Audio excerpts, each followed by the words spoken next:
Hello everybody, I'm the founder and lead investigator of C-Bus Paranormal, Johnathon Robson, and you are listening to the C-Bus Paranormal Paracast. This is episode 1 entitled Life After Death.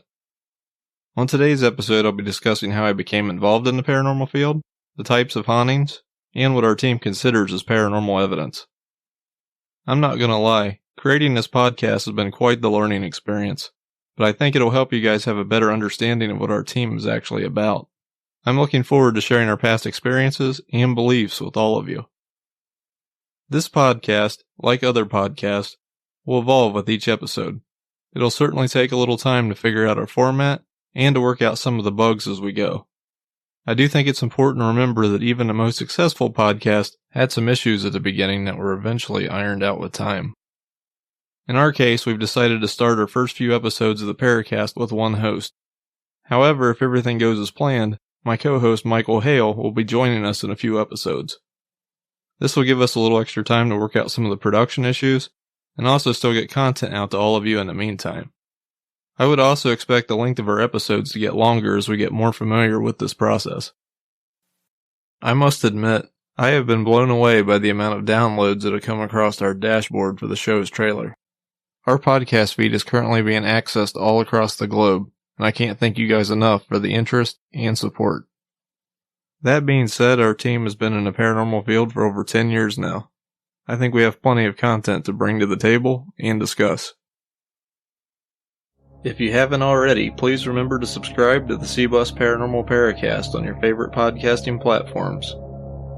This will help you receive notifications from our podcast feed and will also help alert you when new episodes are available. The Paracast can currently be accessed through several of the top podcasting apps, such as Apple iTunes, Spotify, Amazon Music, and many more. We have also set up a Patreon account. Do you want extra content, behind-the-scenes footage, early listening access, or even ad-free episodes? You can help the show by making a small monthly donation for additional content. Visit the show's Patreon page for details, and remember, you can cancel at any time. I think this would be a good time to give the history of our team and how we got into the ghost hunting field. For our new listeners that may not be familiar with the investigation group, the C-Bus Paranormal team was founded in Central Ohio in 2011. Since that time, we've investigated some of the most haunted locations in the United States, and we've prided ourselves on looking at each case with a skeptical, yet open-minded viewpoint. I had a pretty long and strange journey to get into the paranormal field. I remember talking about wanting to investigate when I was in high school. The ghost hunting shows had just started to come to the mainstream, and I always thought it was cool to see what historic buildings would end up on the show Ghost Hunters. I just loved watching the history of the locations, and I found the show to be interesting. After school, I would play guitar in a death metal band for nearly a decade. Eventually the band would dissolve, and I would get into music production. I'd go around filming local bands for our webcast at the time, and ironically one of the first places we got to film segments for was the Ohio State Reformatory. During that time, my co-host Ryan Bumgardner and I decided to do a mini investigation while we were there. Ironically, we had a few strange occurrences during our filming sessions, and I was bit by the paranormal bug from there. Our team officially formed in 2011, and we didn't look back. Eventually, we would travel to some of the most well-known haunted locations in the United States, and I fell into a book publishing deal a few years later. I was co-author with our friend Jeff Cole on the book Ghostly Encounters, Confessions of a Paranormal Investigator. I'm proud of my involvement with the book, but it was written more from Jeff's viewpoint. He's more of a believer in ghosts than I am. Personally, I still consider myself a skeptic to this day. I'm certainly open-minded. I've seen some odd things and I've heard some odd things, but I'm not ready to make a full commitment definitively saying that ghosts exist. I do personally believe there are a lot of logical explanations for what people experience, but I also acknowledge there are some things that have yet to be fully explained. Ironically, one of our favorite locations came under financial peril in 2017, and I accepted a board member, part-time ownership role at historic Prospect Place Mansion. This would also unfortunately put an end to the team's investigations for quite some time. The ordeal was a very time-consuming commitment, but we were able to turn the location around. The mansion is currently in the best shape financially and physically that it's been in quite some time. I did end up resigning from my role in 2021, and I decided it was time to get back into paranormal investigating. I've already started scouting locations to investigate in 2022, and I'm looking forward to coming out of retirement. For our first episode, I wanted to take a little time to discuss the types of hauntings that our team can come across during an investigation. If we determine a location as being possibly active, we will likely use one of the following terms to classify the possible haunting. So without any further ado, let's get right into the types of hauntings and why they occur. Up first is the residual haunting. A residual haunting is the most common of the three types of hauntings we typically come across. The spirit, entity, or whatever you want to call it, appears to be unaware of us. In some cases, it appears that it might be stuck in time, or even repeating some sort of event in a continuous loop. When I think of residual haunts, I think of the countless reports of individuals and visitors claiming to see Union and Confederate soldiers in Gettysburg. Sometimes folks will even claim to see apparitions of dead soldiers marching, or in some sort of activity on the battlefield, unaware of what is going on around them, possibly repeating a prior event. Then you have a place like Prospect Place Mansion. The common residual reports are of footsteps, which I've encountered multiple times. You'll get the sounds that appear to be boots walking across the floor for about 2 or 3 minutes, and then the activity ceases. It happened quite a few times during the time I was one of the owners, and it just seemed to happen whenever it wanted to, without rhyme or reason. Most investigators commonly refer to the stone tape theory as a possible explanation for this. The stone tape theory consists of investigator speculation that ghosts and hauntings are similar to tape recordings, and that mental impressions during an emotional or traumatic events can be projected in the form of energy. This energy in turn is recorded on the rocks, stones, and other items and is replayed under certain conditions. There are similar beliefs tied to electricity, railroads, flowing water, etc. However, all of this is theory-based and is purely speculation. We refer to the second type of haunting as an intelligent haunting. Intelligent hauntings are unique and, in my opinion, extremely rare. There are a few things we look for when evaluating this type of haunting. In these cases, the perceived entity seems to be aware of us. It'll be able to communicate through our audio and will often seem to answer the questions that we may ask. When I think of an intelligent haunting, I think back to my first investigation at the Ohio State Reformatory. At the time, I was completely inexperienced, and I didn't really know what to expect. I distinctly remember sitting in the dark side of solitary. Ryan and I were slowly asking questions and hoping for some sort of response. At the time, I thought I heard something very faint, and I acknowledged it out loud. Apparently, whoever or whatever was trying to communicate with us picked up on this, and it seemed to follow us for quite some time. We both had a gut feeling that we weren't alone at the time, and even acknowledged this during the incident. During our audio and video review, we noticed that after we acknowledged it, it seemed to become more persistent. We received quite a few EVPs in the minutes that followed. The entity seemed to follow us outside of solitary confinement and up the west cell block. The common message was simply help. Its voice was very odd-toned, and it would show up on the audio at strange times. Who or what was it? That, of course, is up for debate.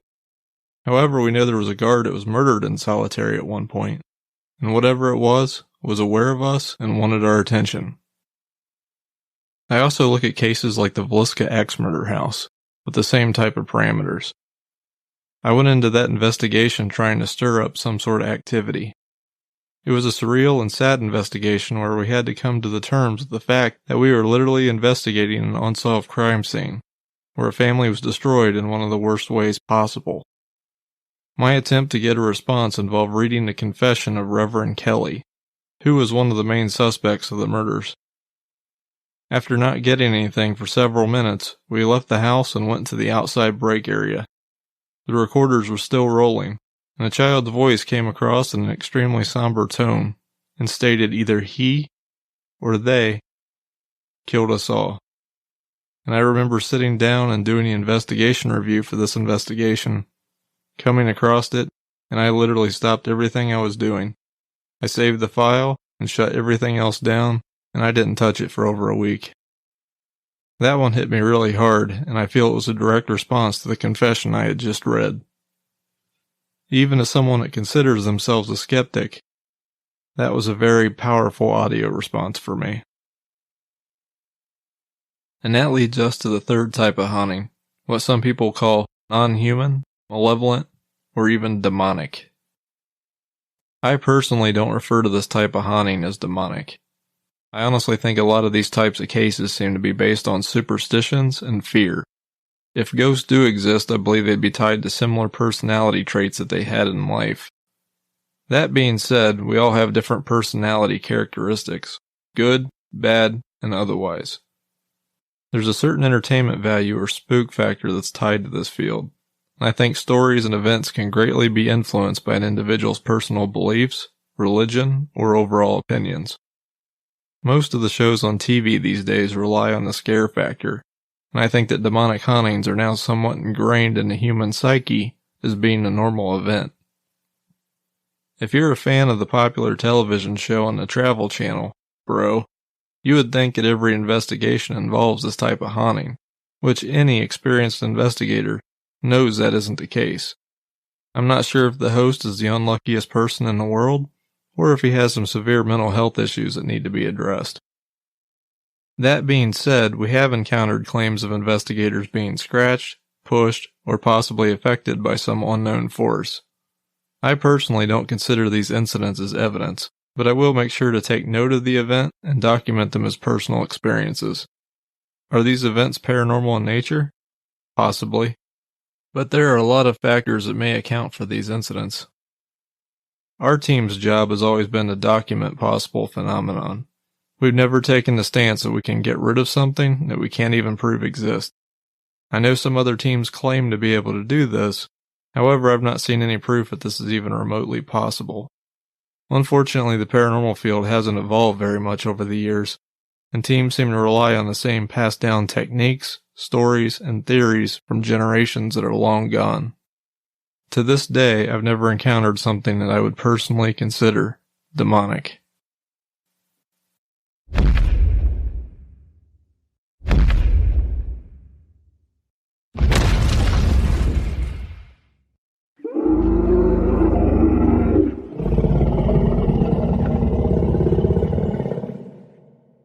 This episode was sponsored by our good friend Spencer Shepard at B&B Ornamental Concrete, located in Shelby, Ohio.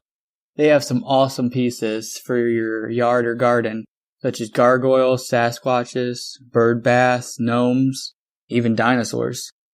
Protect your front yard or garden. My wife came home to a Sasquatch and a dinosaur in our yard this week. They make a great gift for your significant other and loved ones. Visit B&B Concrete on Facebook or email bnbconcreteman@gmail.com. I would also like to take this time to give a shout out to our friends Jason and Jay at Sasquatch GQ Energy Drinks. I had the chance to buy a few cases recently at the Woodville Market, and it's by far the best energy drink out there. They have a regular and sugar-free edition. Rumor has it that they may be finding their way into Walmart in the near future. Make sure to visit their website at SasquatchGQEnergyDrinks.com and find out what it means to go into Hypersquatch mode.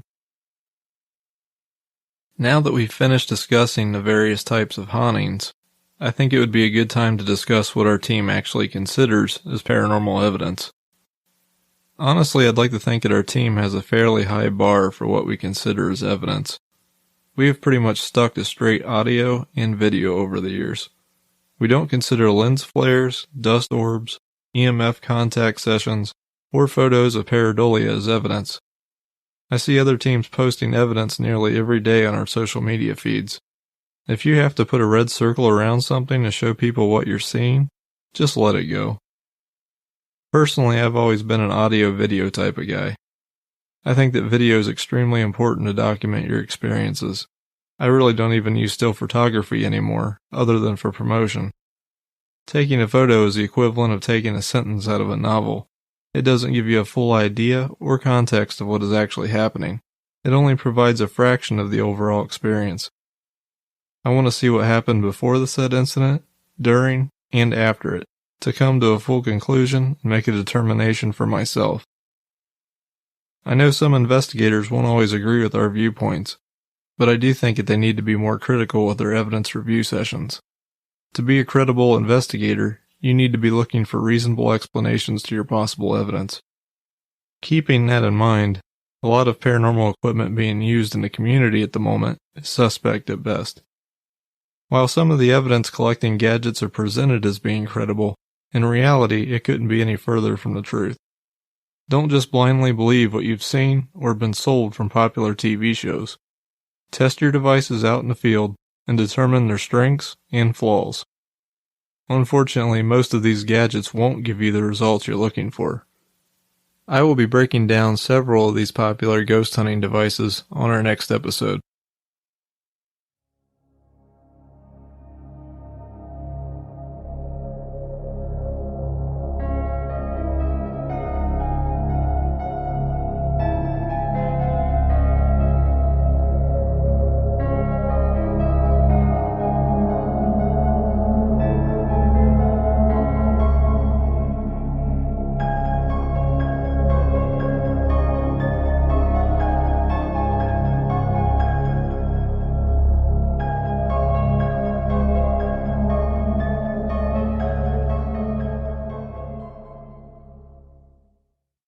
Well guys, we've reached the end of our first episode.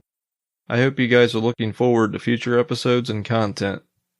Next month we'll be taking a hard and critical look at ghost hunting equipment. Join us on January 29, 2022 at the Hidden Marietta Paranormal Exposition at the historic Lafayette Hotel in Marietta, Ohio. We'll be there from 11 a.m. to 4 p.m. We'll also be at the Parapsychon 3 at the Ohio State Reformatory on May 21st and May 22nd, 2022. We'll be there on Saturday from 10 a.m. to 5 p.m. and Sunday from 11 a.m. to 5 p.m. As always, you can reach out to us on social media. We're currently on Facebook, Twitter, YouTube, Instagram, and even TikTok. You can also visit our official website at cbusparanormal.com. Thank you once again for listening, and we will see you next month.